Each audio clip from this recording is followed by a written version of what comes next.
The flu took my dear wife, Emily. I take comfort knowing we'll soon be together again. Mr. Rainfield, that's no way to talk. You're in good hands here, and we'll be up again soon enough.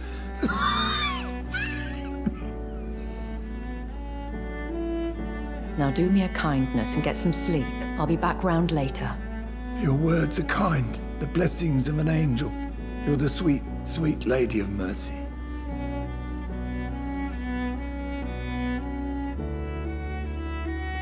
Good evening, Dr. Reid. It's a pleasure to see you again. You seem surprised. Dr. Swansea has brought me up to speed concerning your recent appointment to Pembroke Hospital. You're a the lady who saved me that night, before vanishing into thin air. I remember you from the pub with Dr. Swansea. Indeed. Allow me to introduce myself formally this time. My name is Lady Ashbury. I remember you well, in spite of the brevity of our encounter. Apologies. You've taken me by surprise. I'm very happy to see you. The pleasure is mine, Doctor. I hope you're more disposed to answer my questions now. You must have countless questions, but our rather urgent matter first. Swansea has explained. My cover, if you prefer, has been compromised. Have any of the patients given you trouble? These poor souls have so little left to live for. I do my best to ease their pain. The world would be a better place if it were cared for by women like you. You make me blush. I am simply a necessary evil. Pardon my boldness, Your Ladyship, but I have questions concerning this condition we share. As a newborn, your hunger for answers is rivaled only by your thirst for blood. But the questions need wait. I'm a scientist. My trade is in the deciphering of mysteries, and I need information to feed my mind. I will gladly answer every question you have, but first, prove yourself capable of resolving my predicament without eating the culprit. Dr. Swansea has commissioned me to be your agent in this matter. You could start by explaining what's amiss. These past insufferable weeks, I've been the victim of extortion. I've made a first payment, but the blackmailer grows greedy. I must refuse his most recent demands. What are your expectations? Please be precise. As the newly appointed surgeon of this hospital, you are in an excellent position to ask innocent questions and deftly learn the identity of my blackmailer. Who would be so foolish as to threaten you? A kindred spirit. Even if it were the case, and I highly doubt it, a vampire would have asked for something more valuable than money. My suspicions lean toward a patient or their family. If we're dealing with an ordinary criminal, surely you've the means to deal with it yourself, if I may. As immortal tradition doth dictate, all fangs and hypnotic eyes ablaze, the blood would run like a river. That's what I hope to avoid. Violence has a tendency to spiral out of control. Please continue. Every detail is essential. I'm your man. My embarrassment in this matter is eclipsed only by my shame at having put the hospital at risk. The threat from our anonymous scoundrel is clear. A list of dates. My visits coinciding with the dates of suspicious patient deaths due to massive blood loss. I'll take care of it. Do you know where I should start? If that was the case, I'd settle the matter myself. You could talk to our local gossip, Harriet Jones. Not a pin drops here without her hearing about it. I'll meet that woman now. My life, as others know, is in your hands, Dr. Reid. I'm sure of your discretion, but I do fear your powers of persuasion will be put to the test. When this is resolved, I'll be your obligé. I'll answer all questions in regards of your condition.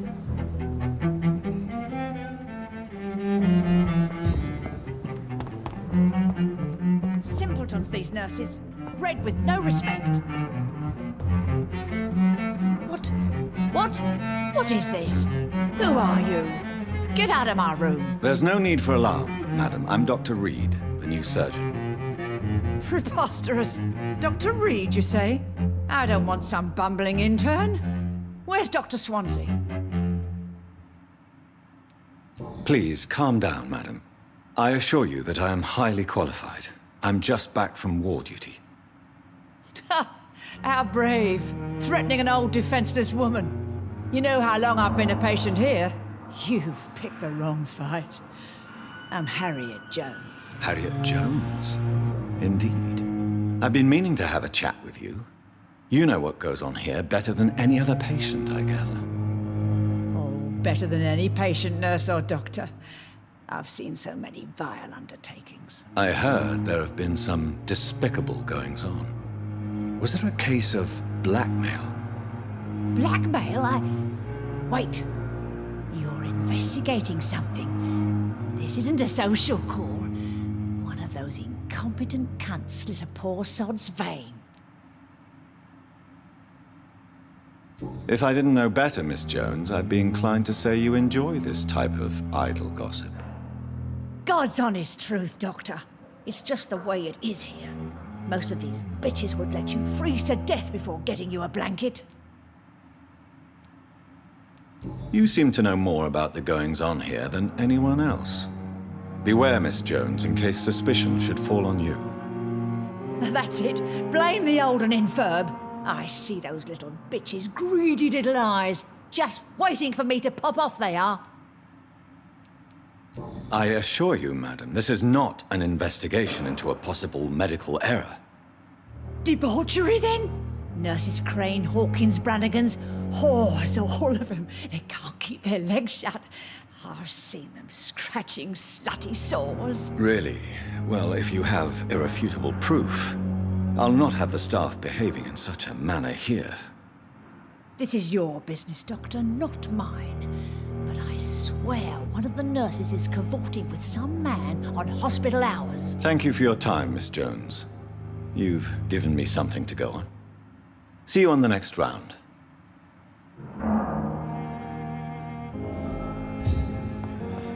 The patients and staff might know something. I'll start my investigation with them. Here again. Good evening, Nurse Brannigan. Good evening, Doctor. Do you know if any of the hospital staff have criminal backgrounds? The people who work here all come from very different backgrounds, Doctor.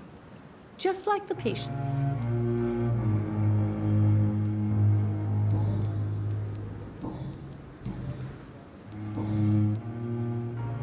Have you seen a strange man visiting any of the nurses here? I've never heard of such a thing, Doctor. Goodbye, nurse. Call me if you need assistance. He's really pissed me off this time. The pain. Good evening, Nurse Hawkins. Good evening, Dr. Reid. Pepper, I know you're very close to Milton Hooks. Yes, Milton Hooks is my man. If you want to report me for that, just feel free, Doctor. I have no intention of reporting you, Nurse Hawkins. But are you aware of the risks? The rules say I won't be allowed to work as a nurse anymore. But here at the Pembroke, we break rules all the time. Is he worth the risk? Hey, I'm no perfect woman, and Milton is not the finest bloke. But we do our best to get by. That's all any of us can hope for nowadays. Milton cheats patients out of their money at this hospital, Pippa. Are you his accomplice? Yes, I am. Is this your definition of being useful? By abusing the sick and poor? No, It is my definition of getting out of this useless life once and for all.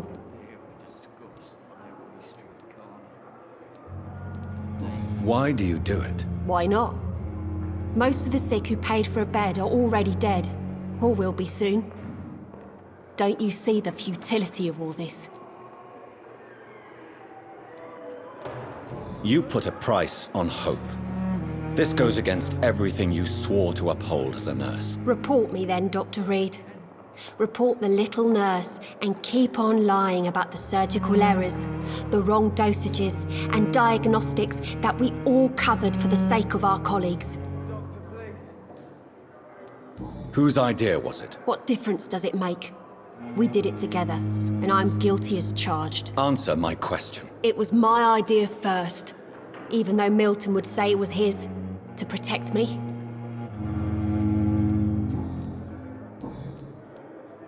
What can you tell me about the strange man visiting one of the nurses during her shift? Let me guess. You spoke with that old shrew, Harriet Jones. Do not pay attention to her, Doctor. She's full of fanciful tales.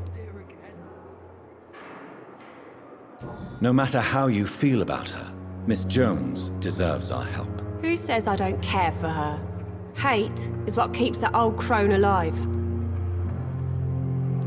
She could have been telling the truth about the mysterious man. That old witch will end up in hell soon enough. Who cares if a nurse finds some happiness where she can?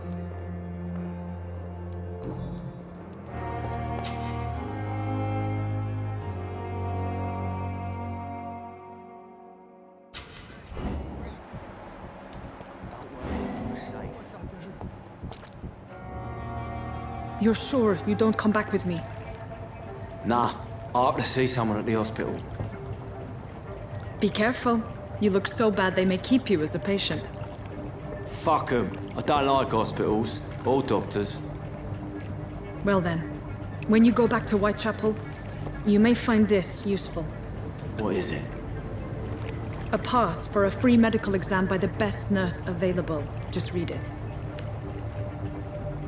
I don't read well, but thank you, I guess.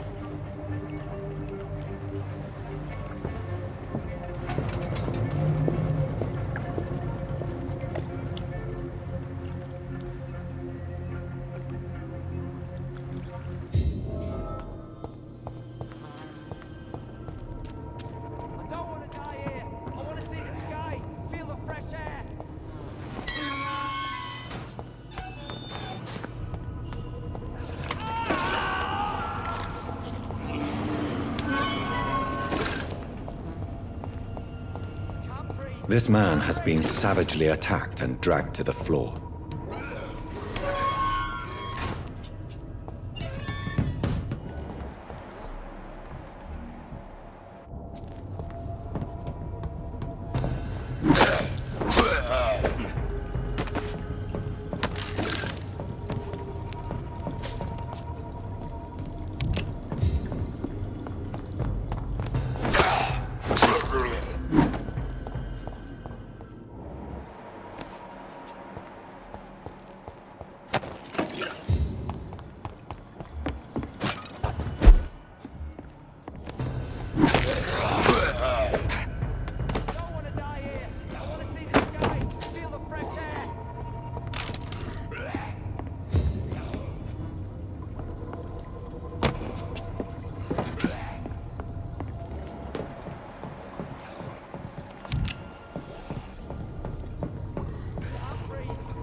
Are you injured, sir? Help me get out of here. I need to get out. I'm Dr. Reid, and I'd be glad to help you, but you must calm down first.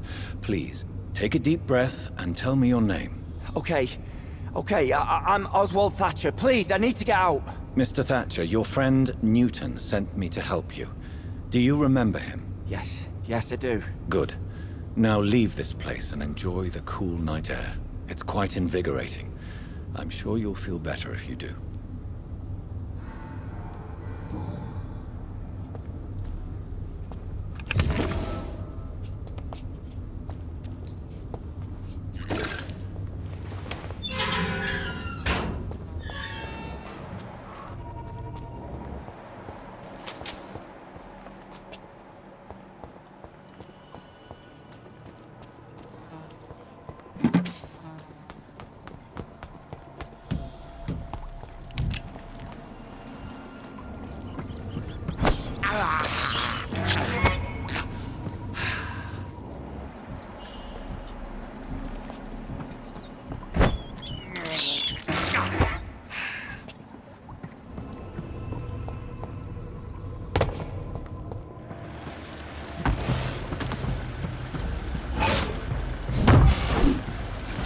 What sort of creature is this?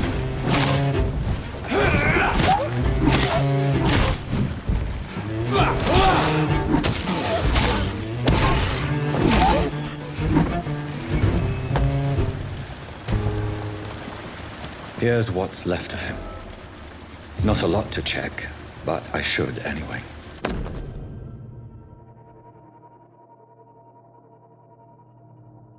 Some voucher for a free checkup in Whitechapel.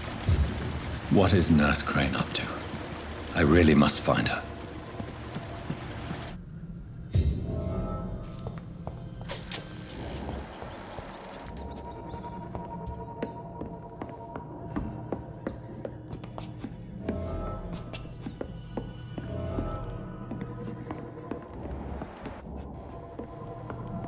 It's locked, all right.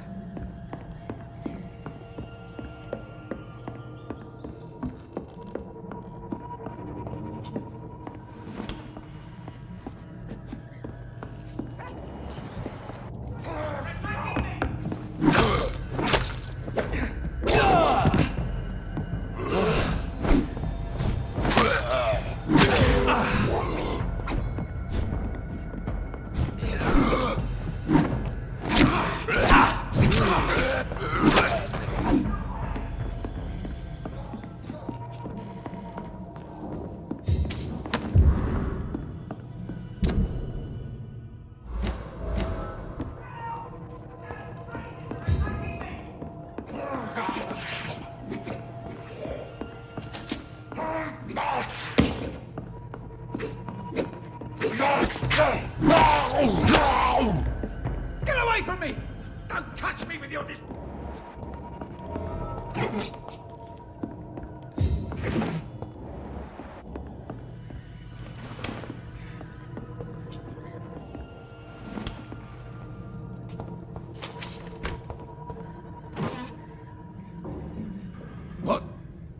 What happened? Who are you? It's all right, sir. You're safe now. Oh, a fellow Englishman. Thank you, sir. For a moment, I thought those bloody heathens had killed me. What are you doing here? This place is not safe. Yeah, it's a cesspool, but it's mine. I came to collect some overdue rent, but those who still live here have gone completely bonkers. You're very lucky to be alive. Yeah, filthy immigrants. Fucking savages, every one of them. And now with this bloody fever, they're just animals. You can find safety of sorts in Whitechapel. If you're quick and cautious, you'll be able to avoid the savages.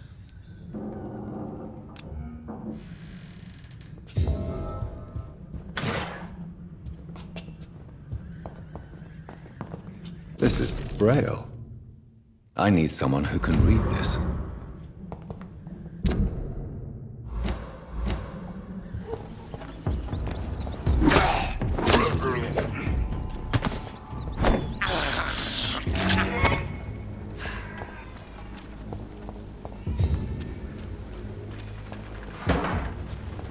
More and more of these bloody leeches every night.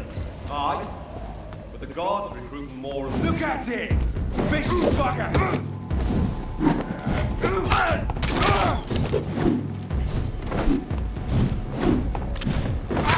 He's dead! Filthy beast!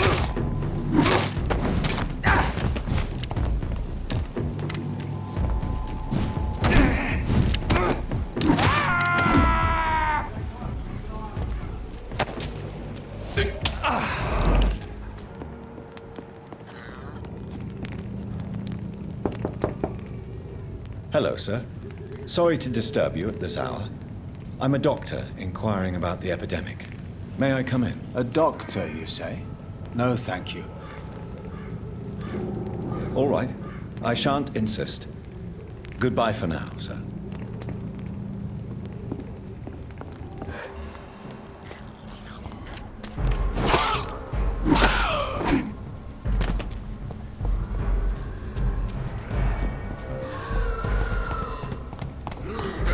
Somebody help!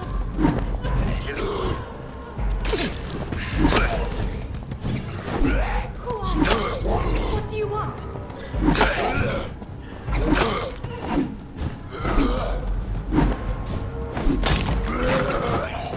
Somebody help!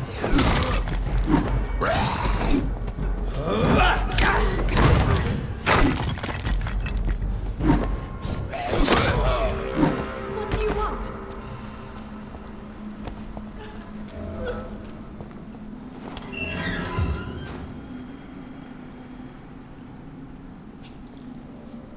Are you all right, miss? I don't know. Who were those people? They wanted to kill me. Why? They've lost their minds in the epidemic. They won't come back for now. You seem to know a lot about them, sir. I'm Dr. Jonathan Reid. I'm investigating this disease. I am Xiaoxun. Thank you so much for helping me, Mr. Reid. I must go to the cemetery now. Goodbye.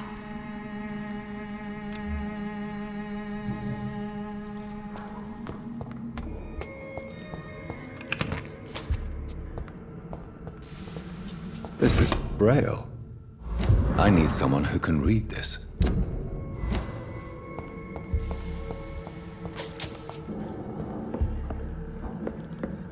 I cannot enter.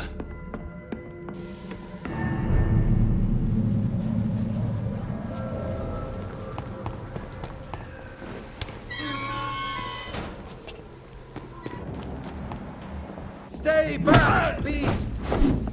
Away with you!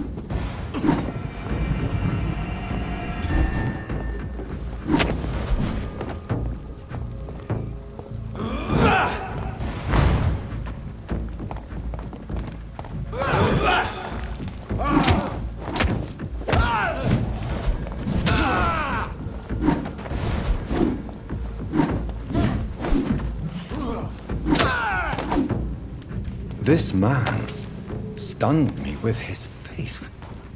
His crucifix. This is not good news.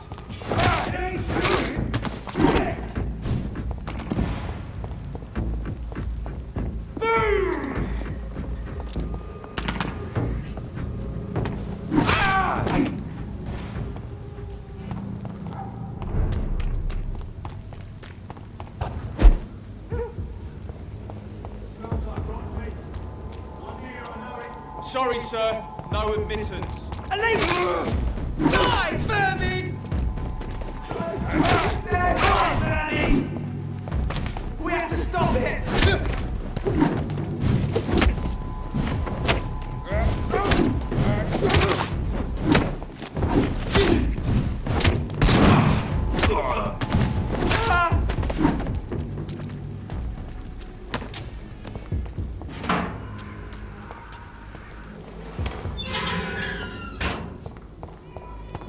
Whitechapel.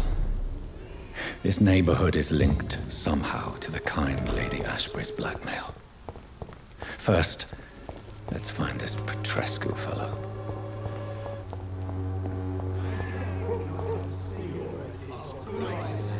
Fuck you all! Fuck it all! Stop it now, Albert, stop it!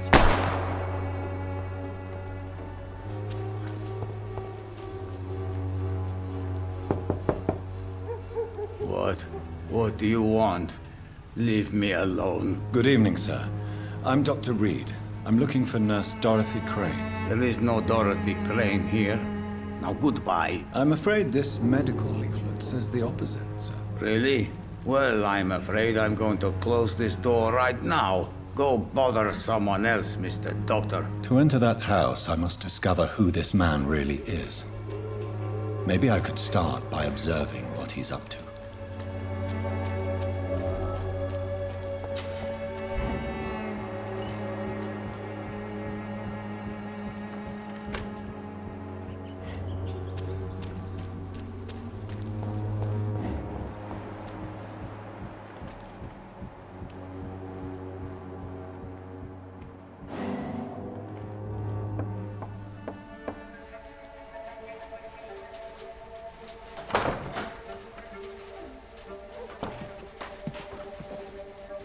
A strange man was at the door with a pass for our medical facility. I refused him entry.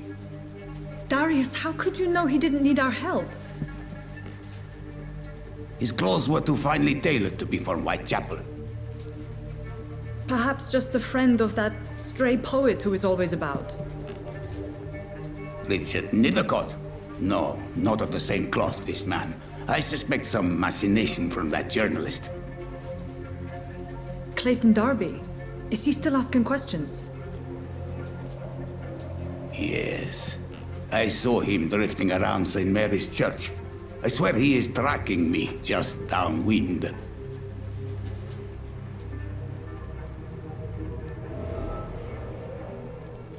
I must talk to that journalist or the poet. They must know about Darius. Nearby the church they just mentioned.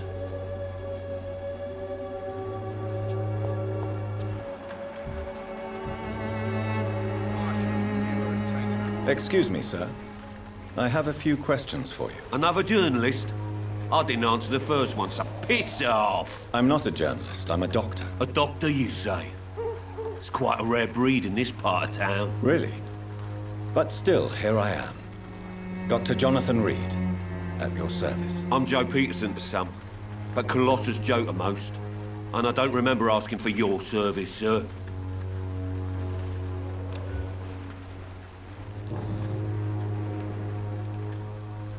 May I ask what you do around here? I do whatever I want, and sometimes even more. Now sod off. According to you, physicians are scarce in this part of town. Why is that? Not familiar with this neighborhood, are you? I guess your fancy colleagues are too afraid of being stabbed in the back. This part of town does have quite a reputation. Would you say it's justified? Totally. Look at me, for instance. I always look my opponent in the eye before knocking him out.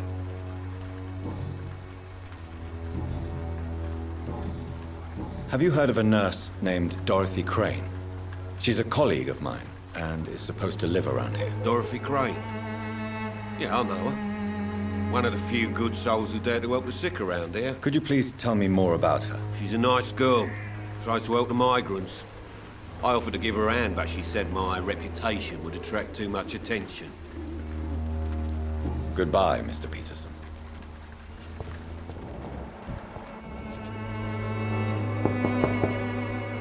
Hello, young man. I'm Dr. Reid, and I would like to ask you a few questions. May I enter, please? Sorry, no, sir. My father does not like people entering our house, you see. Your father is worried about you, boy. He asked me to look for you. So my father actually worries about me then? Okay then. Come on in. I'm Harry, by the way. Is there only pain and suffering in this world? So, may I ask you a few questions? I'm not bothered. What could be worse? Do you need any medical help, young man? Yes, I do. I feel so tired. I don't know if it's the epidemic, but everything seems so hard.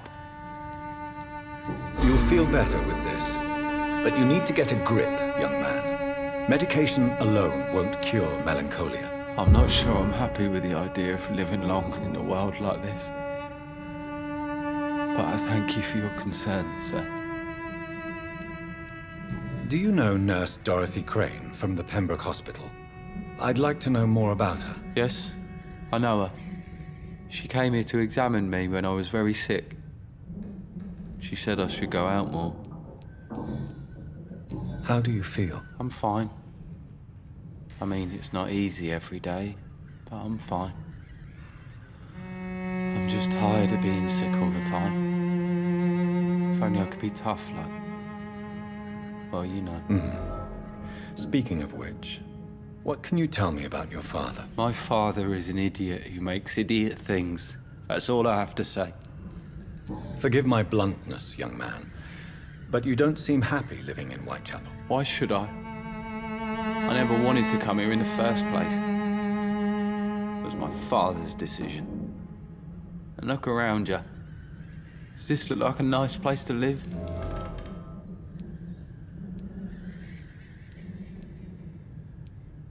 You have a roof over your head, a place to call home. Many people here are not as lucky, you know. That's exactly what my father says. Harry, you should be grateful for what you've got. But I wasn't even consulted when we moved here. If life here is so terrible for you, why don't you just leave this place?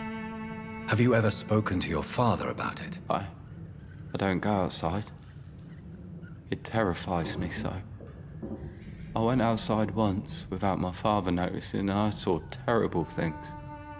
Bloody and frightening things. So that's why you stay at home all day?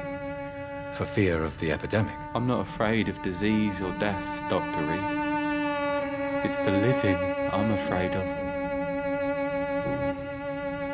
Goodbye, young man. Take care of yourself. Is there only pain and suffering?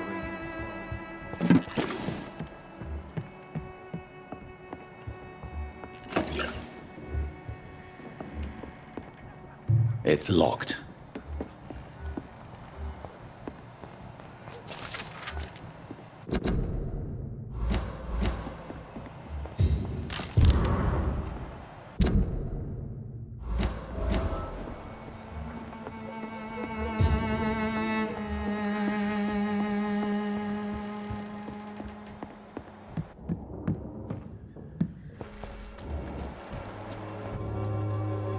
Welcome, sir. Please, take a browse of my wares. I'm Dr. Reid. I would like to ask you a few questions, if you don't mind. Doctor? Interesting. I'm Barrett Lewis. Usually I don't have time to waste with talk, but at this hour of the night I can hardly refuse.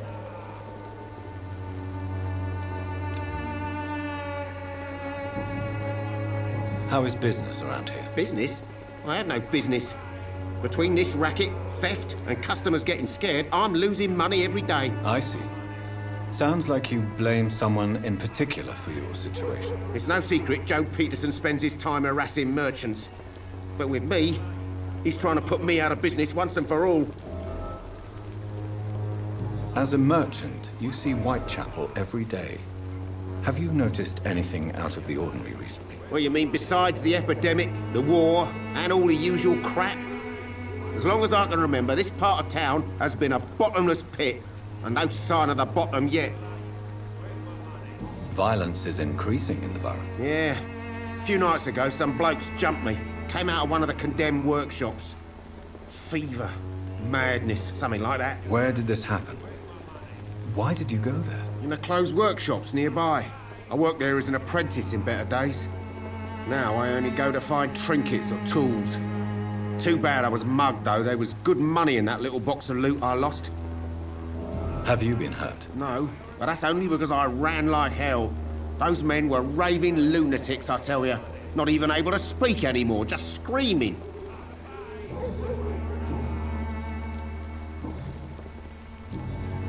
Have you heard of a nurse called Dorothy Crane? Nurse Crane?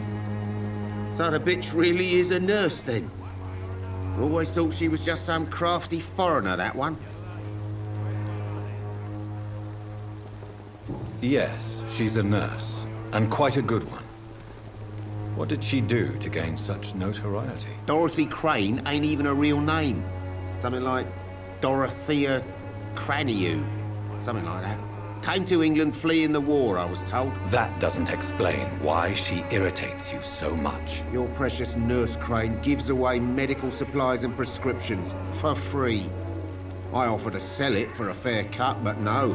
Miss Crane wanted to play the quiet saint. Right then. Show me what you have.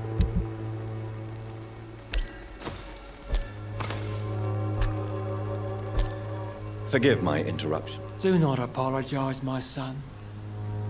Father Tobias Whitaker is always happy to teach mortals about the incoming Armageddon. I am Dr. Jonathan Reid, and I just have a few questions. A scientist? You are much more lost than I thought, my son. What do you mean when you say that I am more lost than you thought? All scientists are entangled in a world of causes and consequences, and most of them can't see the plain truth. Quite a judgmental opinion, if you ask me. But what do I know? Blinded by science as I am. But you are seeking answers, aren't you? Answers about the Armageddon about to strike the city. Answers about the hidden truth. Well, I suppose I can spare a few minutes listening to your so-called truth. As a doctor, you must be aware of the decimating epidemic. But let me tell you that this so-called Spanish flu is just the beginning of the end. What do you mean? The beast is finally revealing itself, corrupting the flesh and the heart of men. With my own eyes I have seen them, those minions from the abyss. Really? And what would be your answer to this biblical threat? We must fight the disease before this legion outnumbers us. But not with scalpels and microscopes. No. What is left then? Cleansing fire. Tell me, Tobias, what exactly is your plan concerning the cleansing of this city? God will recognize his own. More than once this city has risen from the ashes, hardened and purified by the flames. Purification by fire has proved useful, but where do you stop? Burn the clothes? The buildings? The corpses? Worse? Your lack of faith is predictable. But my task is to convince rational minds like yours to see the light. This is God's will. You're mad and dangerous. You're nothing but a soulless butcher. A small-time Torquemada. The Savonarola of Whitechapel. My son, if you think salvation is a free gift, go listen to the lies of that pompous fool, Joseph. Joseph, a fool? Vicar Larrabee of St. Mary's Church. While he continues preaching his fraudulent redemption, more and more people die in the streets. What do you mean when you say that I am more lost than you thought? All science... Quite... Well, I am.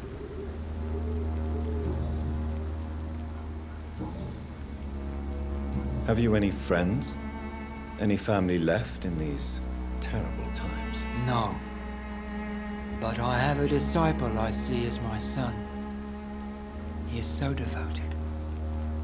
I send him to preach the good word in the heart of this corrupted city. Where did you send him? I sent Samuel to the Stonebridge Cemetery, where the pestilence and evil grows night after night. You sent him on some preaching crusade during the epidemic. As a true believer, Samuel will fear no evil while he walks through the valley of the shadow of death. Do you know Nurse Dorothy Crane from the Pembroke Hospital? I'd like to know more about her. I don't like the liberal ideas of nurses, but I especially abhor that Nurse Crane you mentioned. So you're not exactly a fan of Florence Nightingale's work. But nurses are essential for modern healthcare. Nuns should be the only women allowed to take care of male patients. It's obvious only they have the necessary moral fiber. Why do you hate Nurse Crane more than other nurses? Before coming to London, she was a member of the communist resistance in her country. That's what happens when you let a woman get involved in politics. I have heard an...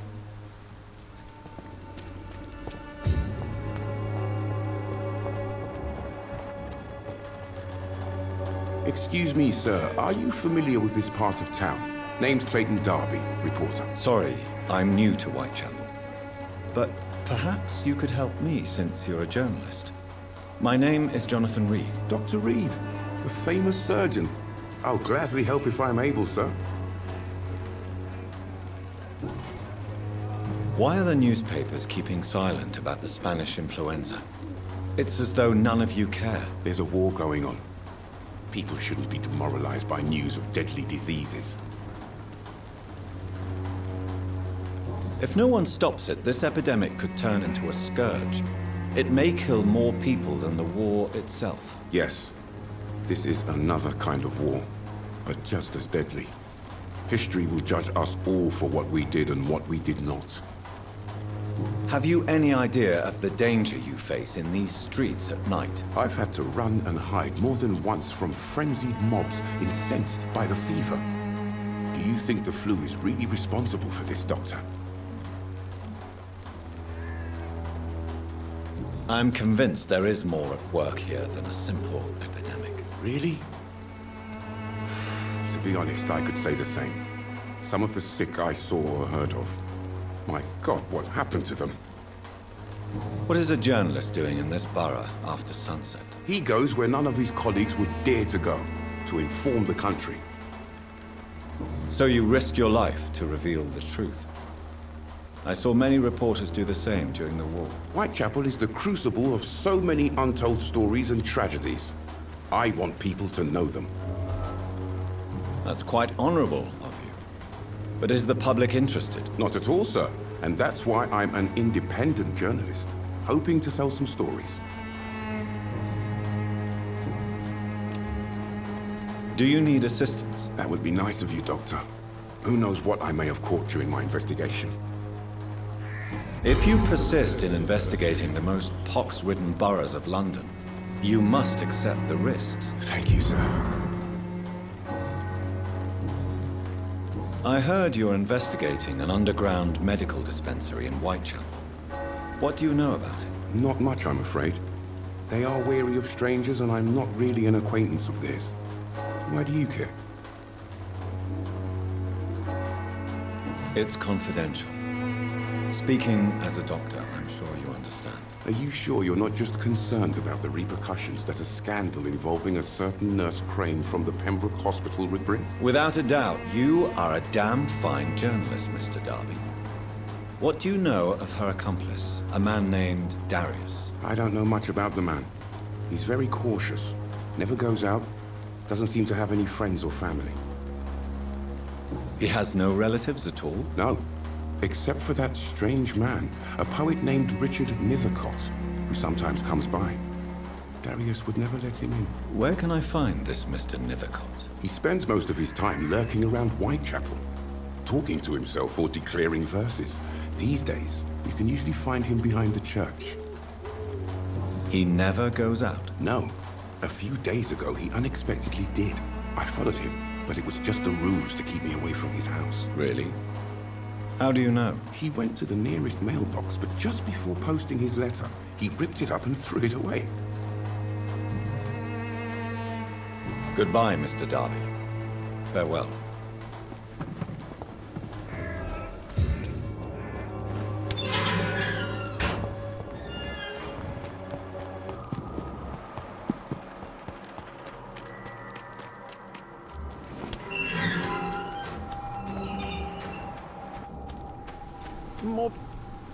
Good evening, sir.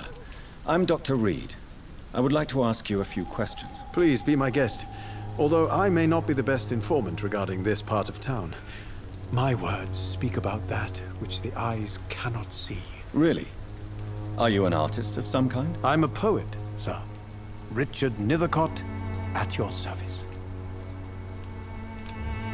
Do you need medical attention, sir? It may be wise to let you prescribe me something.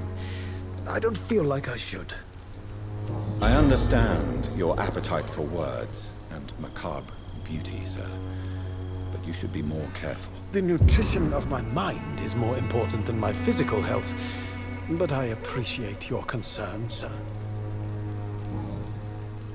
May I ask what you're doing at this hour of night, sir? Do you live here? Not at all. I'm just enjoying the pleasure of a quiet walk. Though night talks are always preferable, if you ask me. Especially with strangers. But are you not afraid of the epidemic? Oh, why should I? I see some equity in the Spanish flu. No flesh should be saved, say the scriptures. Good or evil, rich or poor, all are equal in the eyes of the flu. If you say so. But as a physician in a time of epidemic, I must caution you to avoid unnecessary exposure, sir. Thank you, Doctor. But we both know the seeker of truth has to go boldly where the weak dare not. What are your thoughts on the terrible situation in the city? Terrible, you say? No. Of course, the death of so many innocents is a tragedy. But the scourge has not been all bad for the city. Oh, no, sir. What are you talking about? Do you remember London before the flu? Noisy, cacophonic, quiet nowhere to be found. And now, listen to this oddly peaceful silence. Peaceful? That's quite an unusual way to speak about the epidemic. And very inappropriate, I must say. Most people fail to understand my perspective. I don't blame them. But how could I call myself a poet if I veiled my feelings? Are you aware that your life could be in danger in this part of town? But this is where I must be to feel the real beat of the city. I had to come, see it for myself, alone. I understand your need for solitude, but it's not safe around here. I don't care. I don't have many friends, Doctor, and my family despises me. If some misfortune came upon you, who would be here to help you? Well, you for a start, my dear Doctor.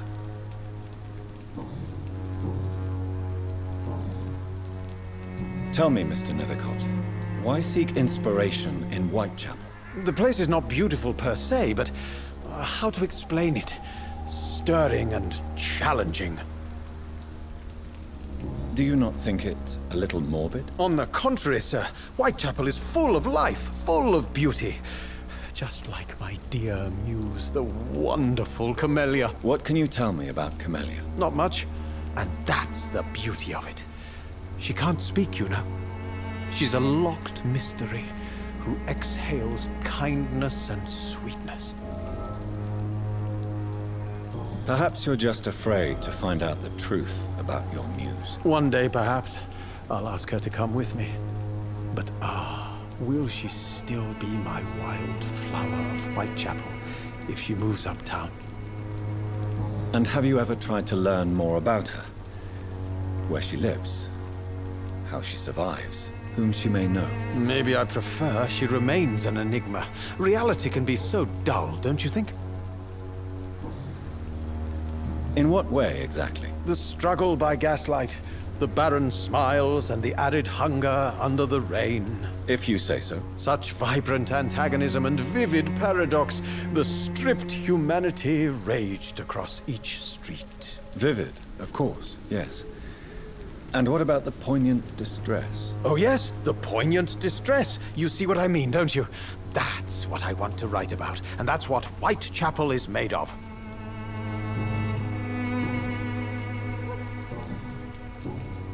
May I ask you a few questions about the district? Extraordinary part of town, is it not? I'll be glad to help you, if I can. I'm looking for Dorothy Crane, a nurse who lives in this vicinity. Dorothy Crane. Oh, I love the name. The Crane of Whitechapel. Sounds very mysterious. But, sorry, no, never heard of her. What can you tell me about an old man called Darius? Darius Petrescu? Yes, I know him. At first, I thought he was only a small publisher. I invited him to publish my work, but his reaction was pretty clear. Not interested in your talent? Darius is an old political activist who takes delight in printing tracts and lampoons. Those communist activities only require mediocre writing skills. I'll leave you alone, sir.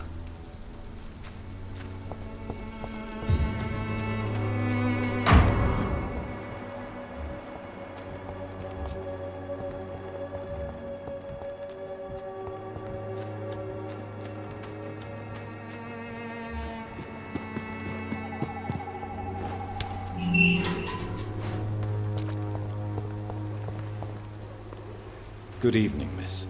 I'm Dr. Reid. I'd like to ask you a few questions. I know what you're thinking. A tall stranger who meets a girl in the street at night. It reeks of the penny dreadfuls. But I mean you no harm, truly.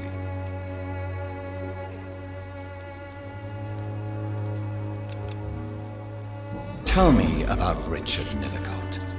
I understand he is quite fond of you, Camellia.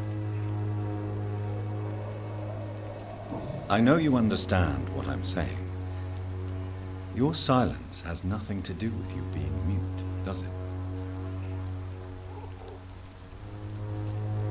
Very well. Goodbye then.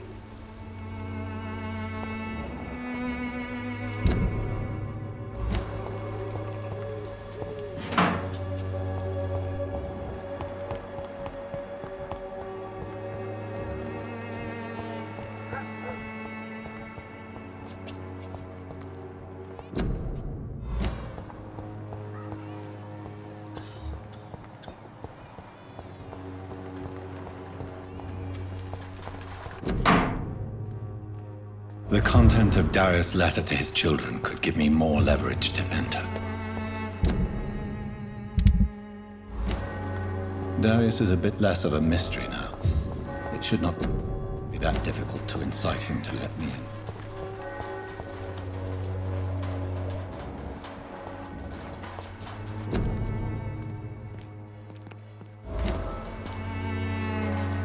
Hello again, miss. Camellia, I know you work for Dorothy Crane. Please tell me about her secret dispensary.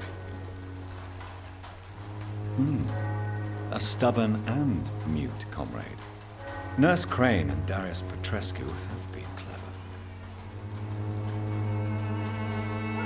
Very well. Goodbye then.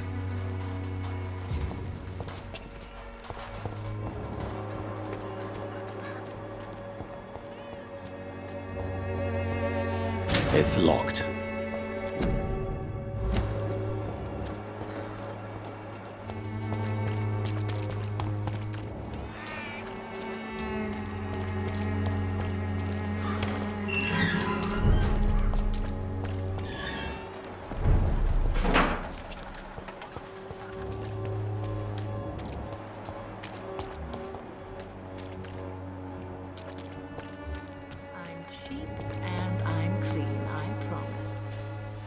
Don't be shy, handsome.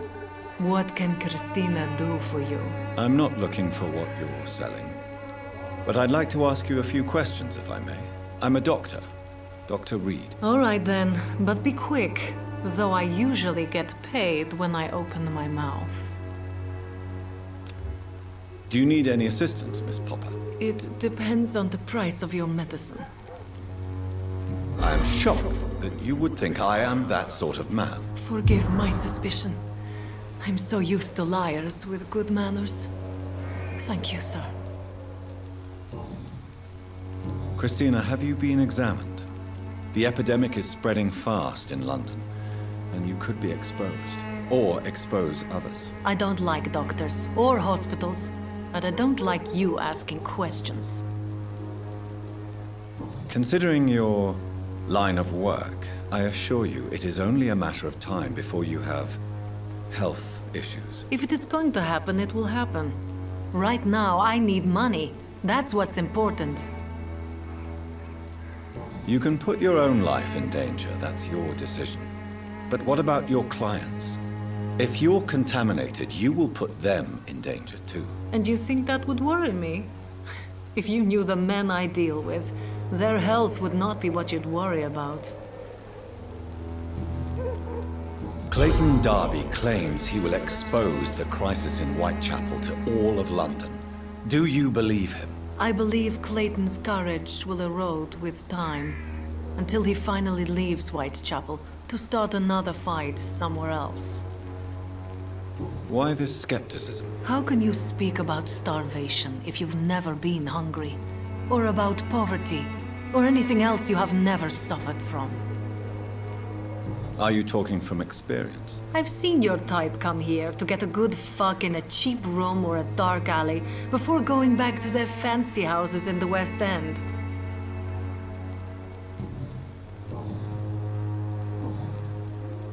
Tell me about yourself. Are you joking with me? People don't usually come to see me for conversation. I have no interest in your work. I am, however, curious as to what led you into this career. Short story. The war, exile, and England. This country is not especially welcoming. I've been refused many jobs because of where I am from. I had few options left. I always thought I was the master of my own fate. But now I know we don't always have control over our lives. I don't judge you. You know, this money is not only for me. I have good reasons to need this money quickly, but it is not your concern, Doctor.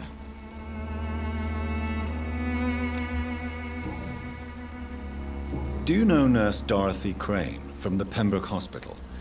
Anything you can tell me about her would be helpful. I don't know her, but I know her name is Dorothea Crasionescu. She came from Romania like me and many others. You seem to respect her. Dorothea helps the sick people of Whitechapel. Everyone should respect that. Goodbye, miss. Take care of yourself as best you can.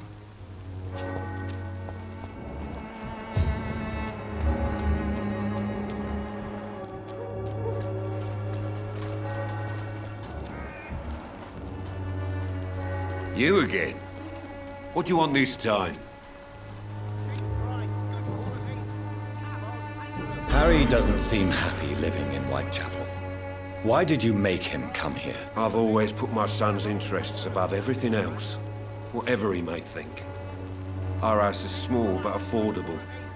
The walls are thin, but the door is solid. You really love your son, don't you, Mr. Peterson? He's my pride and joy. Even if he hates me for the choices I make and pushes me buttons more than he should. Do you have any regrets? Only one. Not to have my beloved wife by my side. She died when Harry was little. My sweet Jane. She gave the boy confidence. Since the criminal nature of your job means you could be arrested, are you not afraid of what would happen to your boy if you were? No one will ever take my son away from me. If that ever occurred, I'd hunt the bastard down and rip off his head with my bare hands. Why do you keep on working for the gang, Joe? You know it doesn't suit you. It's true, I hate this job. And I know I made some bad choices, but I'm a wet boot boy now. People won't forget it. You could leave tomorrow. Start another life in another town. That's easy for you to say, Doctor. We are poor. My son's weak. And there's no way he'll endure another disappointment. How did you become the local bully everyone is afraid of, Joe? There's no pride in roughing up poor bastards. But this is the only job I've found. And it pays well, too. A job? So you're racketeering for someone else? I got enlisted by the Wet Boot Boys, a gang from the docks. I'm their muscle for their dirty work. You survive at any cost, even at the expense of others. Perhaps that's just the law of nature. I don't care what you think, sir. I do what I have to do for my own reasons, and that's that. I'm not sure Mr. Lewis would agree with your by all means necessary philosophy, sir. Oh, do you really think he's the poor victim here? Barrett can be as sneaky as anyone. Long ago, I even called the bastard my best friend.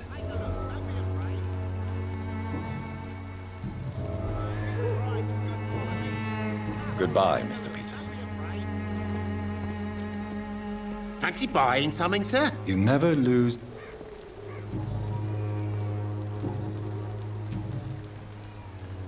Joe Peterson.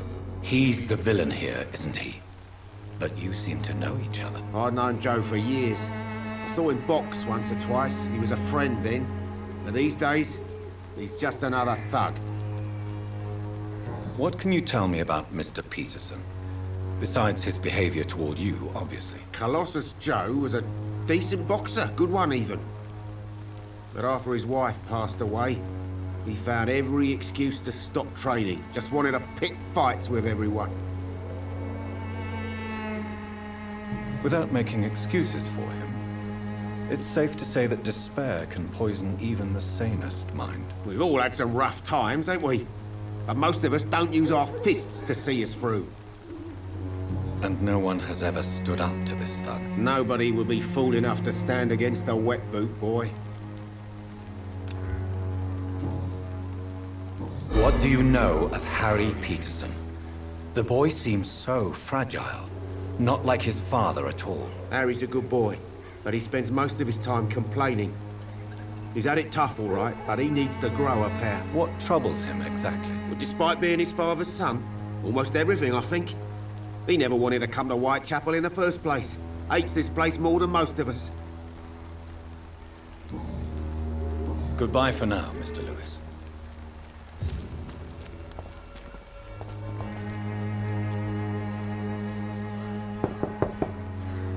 Mr. Petrescu, just 1 minute, please. You again?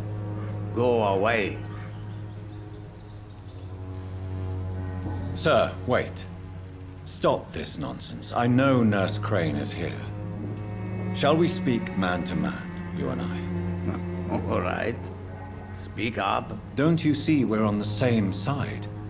We fight to help the poor, sick, and abandoned. I'm nothing like you, Mr. Doctor. Yes, you are. You too believe in providing medical care without charge. You know what we have to sacrifice to make the world a better place. I have to admit your words have conviction. All right, I'll let you see Dorothea. Don't make me regret this, though.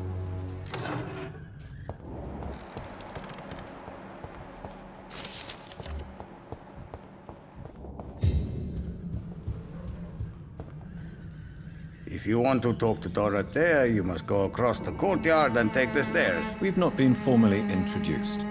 May I ask your name and occupation, sir? I am Darius Petrescu.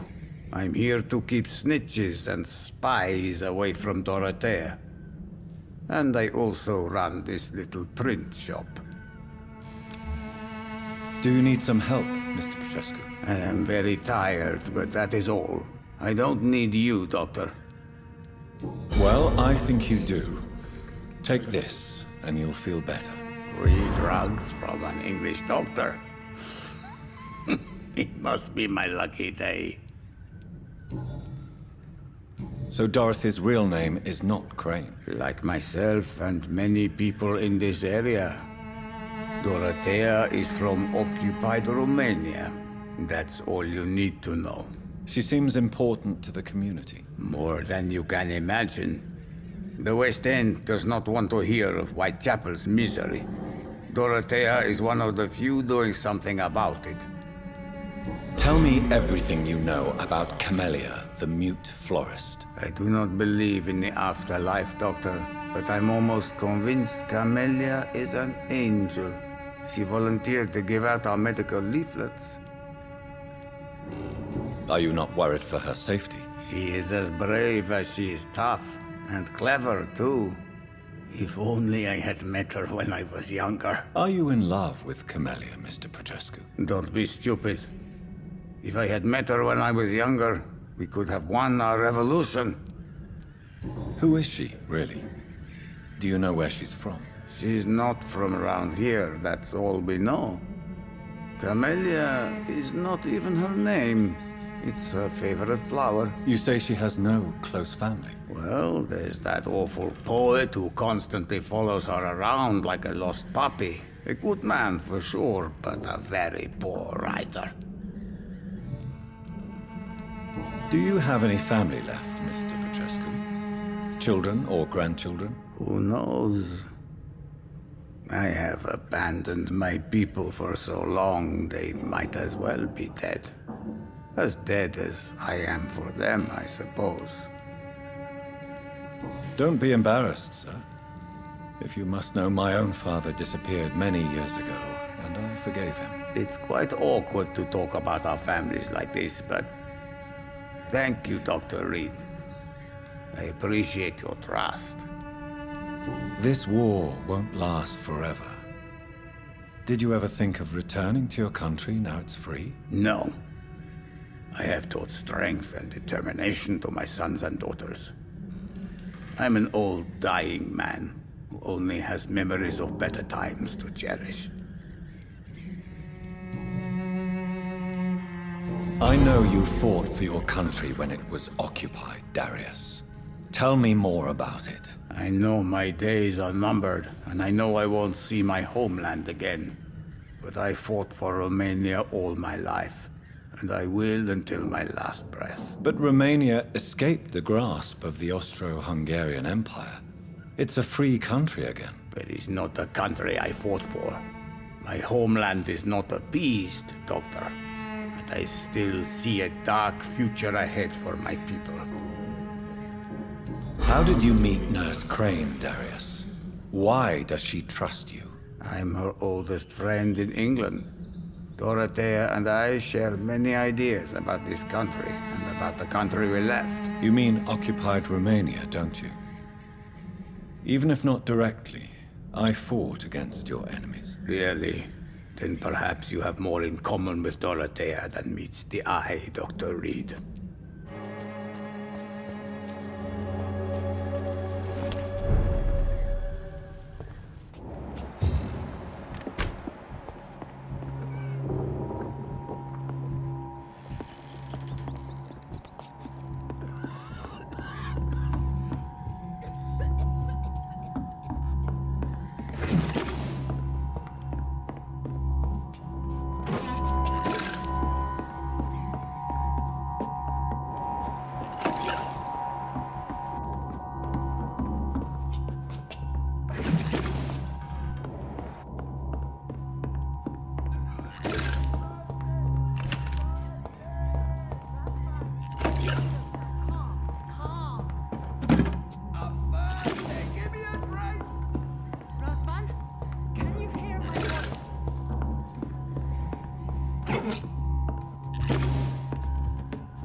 What do we have here, nurse? Patient Razvan Vasily. High fever running on 3 days.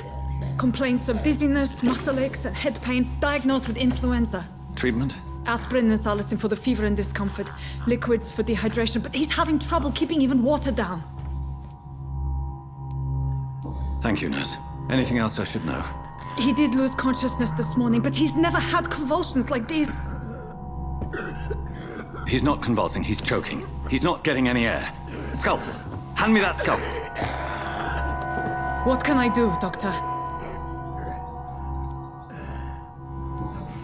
It's too dangerous to operate with these convulsions. Sedative, nurse. Do we have any anesthetics? I'm sorry, Doctor. None at all.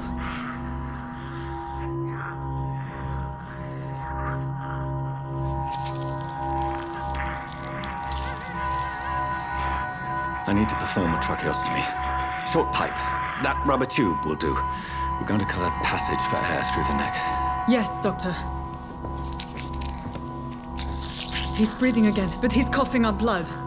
Internal hemorrhaging. I need to make another incision into the chest cavity to drain the fluids from the lung. Prepare another tube. A thoracostomy? Doctor, we've nothing to fight the infection. We need an aseptic environment. Right then, Nurse Crane. What do you suggest we do? I've no idea. I'm not the doctor. Time is of the essence. We need to perform a thoracic drain. Yes, doctor.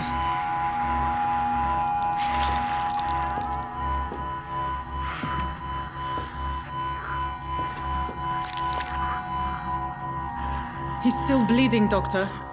I'm losing his pulse. The drain must have punctured the intercostal artery. There's too much blood. Are you all right, doctor? I can't see.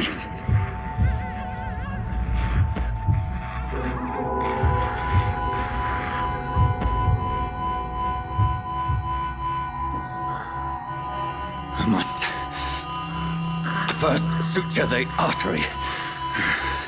Find the wound. The source of the blood. Needle and thread, doctor. Good. The stitches are holding. How's he doing? We're losing him. We've lost his pulse. He's dying, doctor!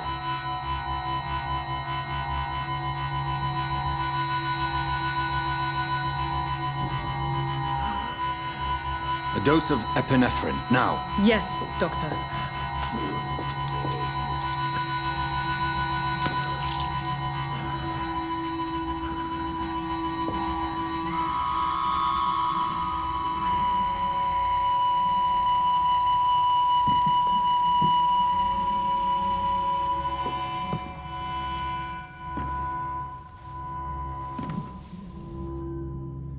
We've lost the pulse. He's gone, Doctor. Nurse, we did everything we could. Truly? Everything you could? Is that how you'll report this in your log? Is this how the war went? Piling up one poor corpse beside the next? This was not an influenza-induced seizure. I've never seen symptoms like these on the continent. Neither have I. But the previous symptoms leading up to this attack were the same, indistinguishable from the epidemic. No. There was something more vile in these reactions. Something primitive. There have been numerous reports of mental breakdowns caused by the fever that accompanies the flu itself, Doctor. Yes, but... I'd best take some samples of the blood for analysis.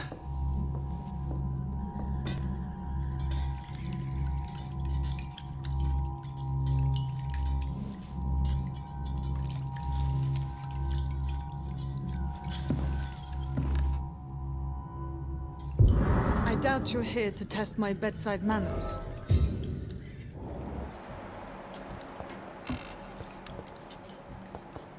To what do I owe this courtesy? I suspect it was more than intuition alone that led you to us. So, how might I be of service, Dr. Reid?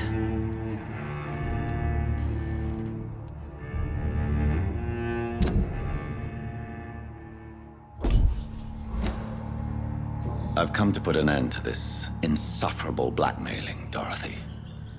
Doctor, you think your warnings scare me? I've stolen and plied, blackmailed and lied, but what else am I to do? I'm all these people have. But why Lady Ashbury? Why her, of all people? She's pristine and proper, all right. But that she-wolf in sheep's clothing murders the poor for sport. I have her where she belongs, and I'll milk her for all she's got. Dr. Swansea is a sensible and honest man. He wouldn't have refused your friend's care at Pembroke. It's easy for you to say, Doctor. These people cannot go to the police, nor to the hospital. They don't even speak English. They depend on me for everything. So, the end justifies the means. Is that your defense? I know you're kind, Doctor. Just another fine-heeled, silver-spooned gentleman who was given the world on a platter. You know nothing of poverty. Nothing of the shame, the hunger, the loneliness. You've convinced me of the sincerity of your actions and their noble justifications. But all the same, blackmail is a crime, and it will stop, Nurse Crane. So, are you going to turn me over to the authorities?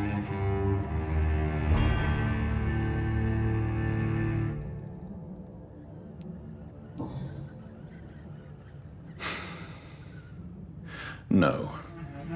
Your place is here. Jailing you would be an even greater crime. So, here is my proposition. I'll look the other way on your little enterprise. In exchange, you will resign from the Pembroke Hospital and provide me with medical supplies when the need arises. Dr. Reid! That sounds like a business proposition. My accomplice, then? No, just a privileged client. My research may require the occasional rare piece of equipment or ingredient. I'll pay good coin in exchange, fair and honest, to help finance your noble endeavors.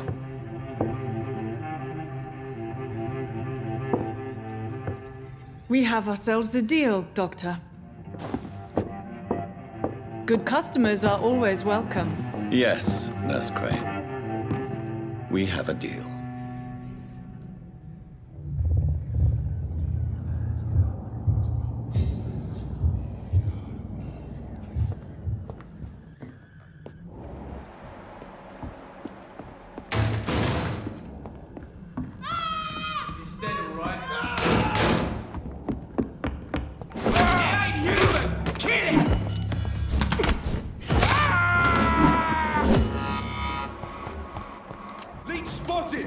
Watch out! Hey, boys! We've got one of them!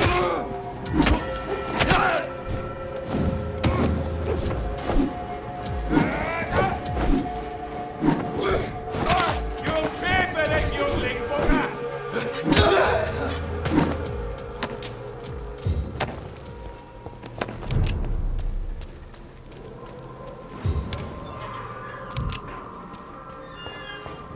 When science fails you, this elixir will give you faith again.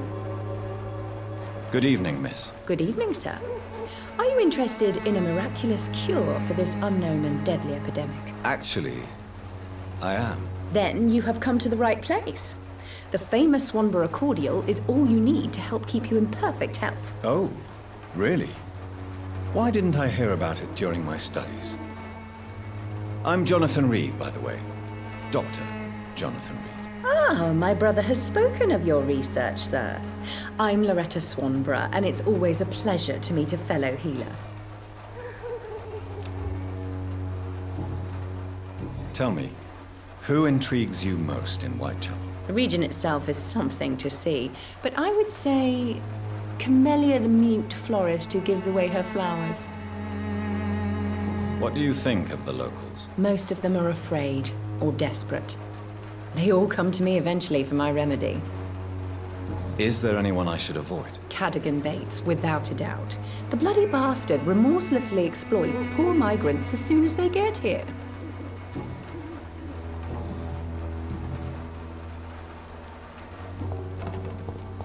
The wet boots will be proud of me. What? Shooting a boy in the middle of the street. Not the best thing to do, wouldn't you say? What? You saw what happened?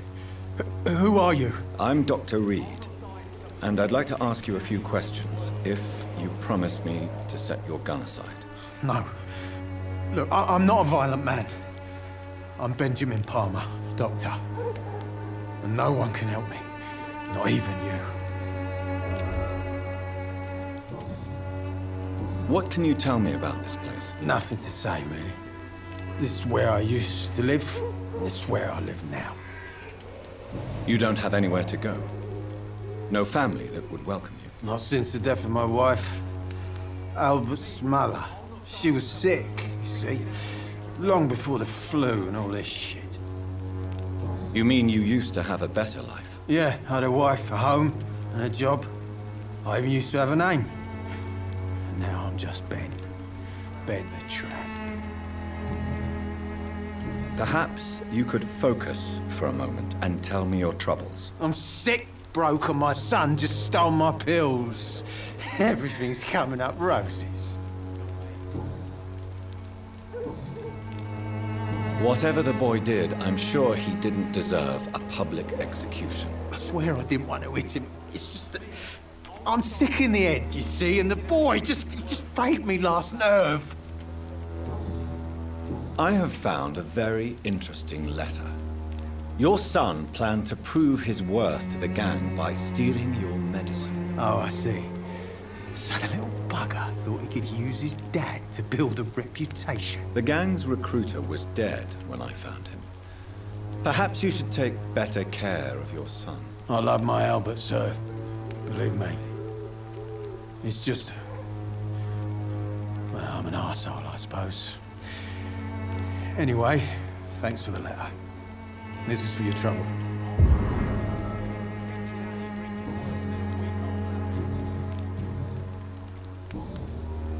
A gun, alcohol, and a bad temper make a terrible cocktail, sir. Goodbye for now. I won't end up another drunk arsehole littering the streets. Not me. Are you all right? The bastard hit the wall next to me.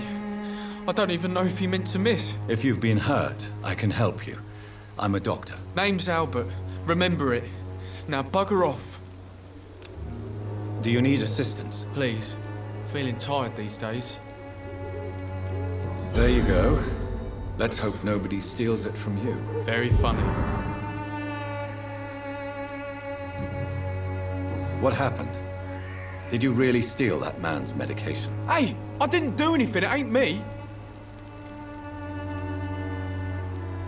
Medication and drugs are a rare commodity in East London, so you picked an easy target, didn't you? Sod off, mister. You ain't got no clue what's going on here. Bastard was a soldier in the war, so now he's got the right to shoot me. It's true. I'm not familiar with this part of town. Perhaps you could help me. I said sod off. Go find yourself another guide. Goodbye, young man. The wet boots will be proud of me.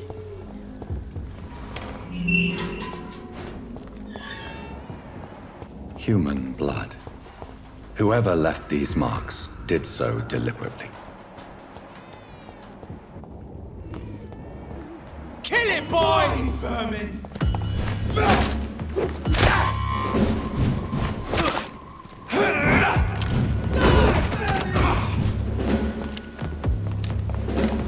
I'll take his head!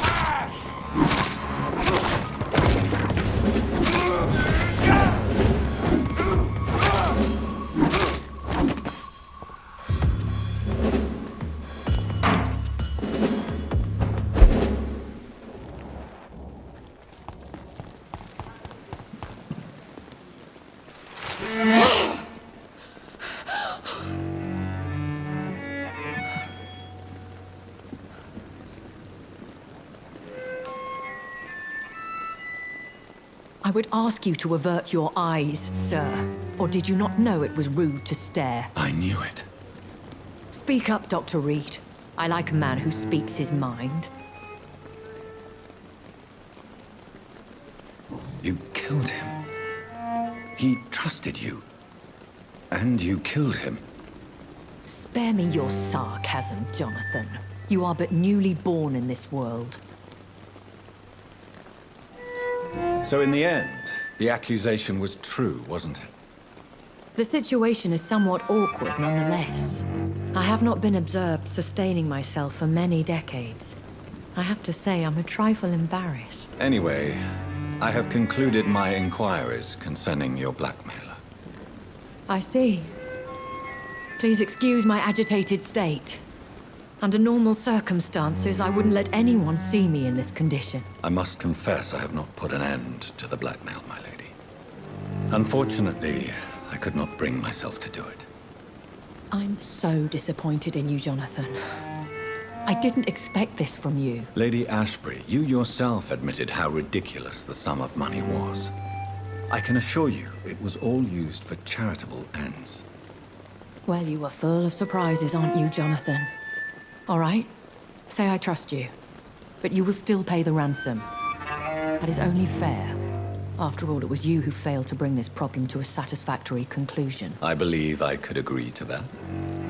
And since a lady always keeps her promises, I will now answer any questions you may have. Why does Dr. Swansea allow you to feed on the patients of the hospital? Dr. Swansea is a good and compassionate man. He is trying to find a solution for our hunger. Until that happens, he is clever enough to understand that I only feed upon the dying. What do you know about this Brotherhood of St. Paul's Stole? The Brotherhood is well known amongst London vampire society. As long as our kind is discreet, and as long as they do not interfere, we have come to a mutual understanding. And no one suspected you of the murders?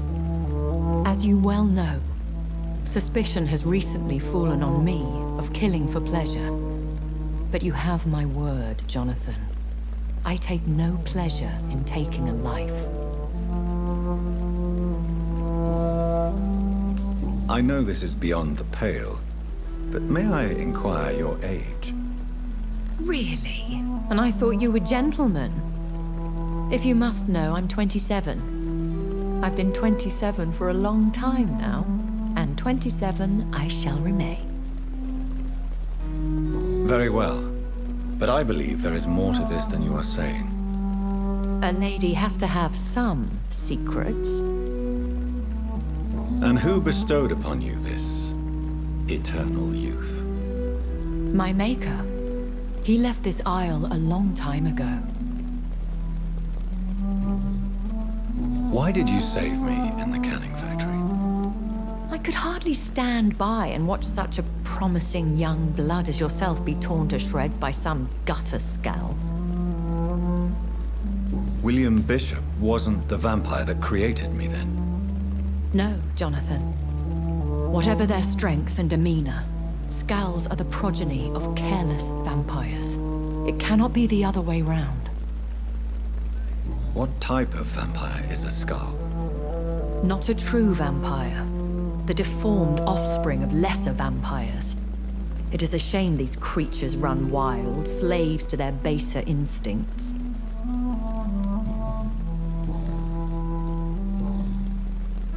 I've been away from London and England for 3 years. This isn't the city I remember. Things have gone from bad to worse here, Jonathan. I've lived in this city for a long time, and I've never seen it like this. The Spanish flu has hit London that bad?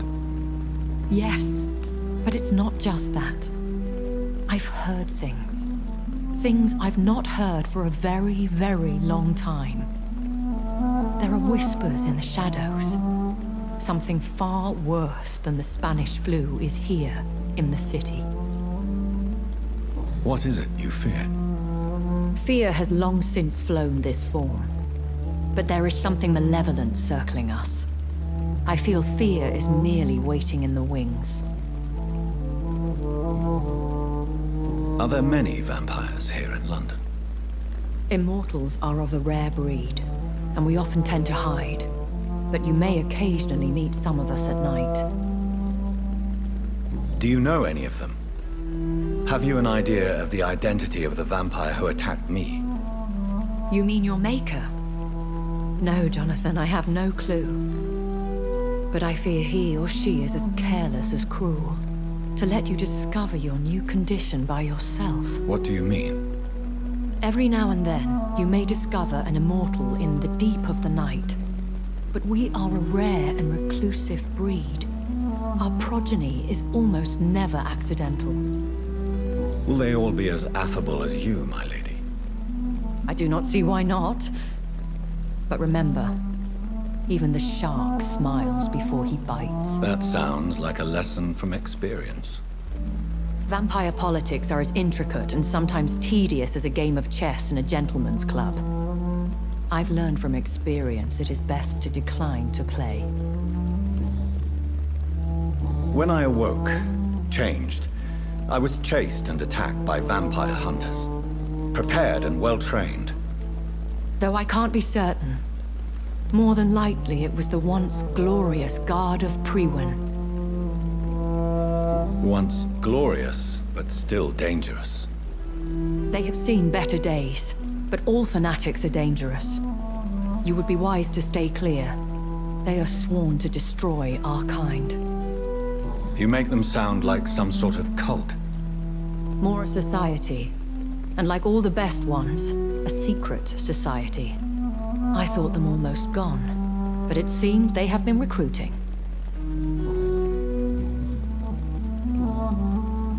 I've been hearing a voice talking in my head.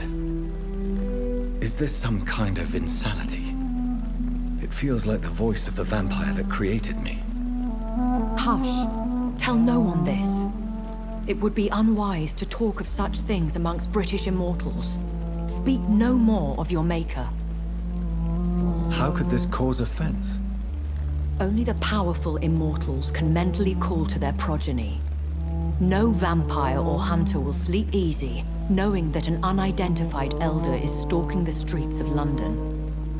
Excuse my forwardness, but... are you my maker? Me? Goodness, no. Only a foolish immortal would create a progeny without taking precaution, and I'm no fool. I don't understand. Why was I created and then left for dead? That is a question only the one who made you can answer. It's not normal practice. I doubt even if you find him, he will answer you, considering how cruelly he treated you. So me being a vampire could have been a mistake. I very much doubt it, Jonathan. Contrary to the legends, it is not as simple to make another vampire by just biting someone. I'd like to avoid creating another vampire by mistake anyway. Tell me, how is it done? The process is dangerous. It could even kill your potential progeny. If you did decide to sire an offspring, they must drink of your blood, Jonathan. A vampire? Is that what I am? What we are? Such a crude word, defined by penny dreadfuls and drunken hacks. No. You are now an Ekon, and that you shall remain. Are you an Ekon too? Yes, I am. We are the closest thing to what man refers to as vampires. Forget what you think you know about us. So we are Ekons. How can I identify us amongst other vampires? How to put it? All Ekon are vampires. But all vampires are not Ekon. We are but a branch of the immortal tree. I bid you farewell. For now, my lady. I must quickly analyze the blood I took from Nurse Crane's patient.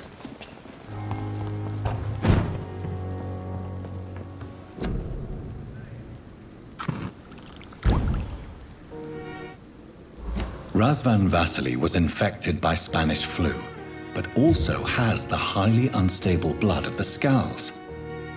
Is the London vampire epidemic transmitted through the flu? I should talk to Dr. Swansea about it.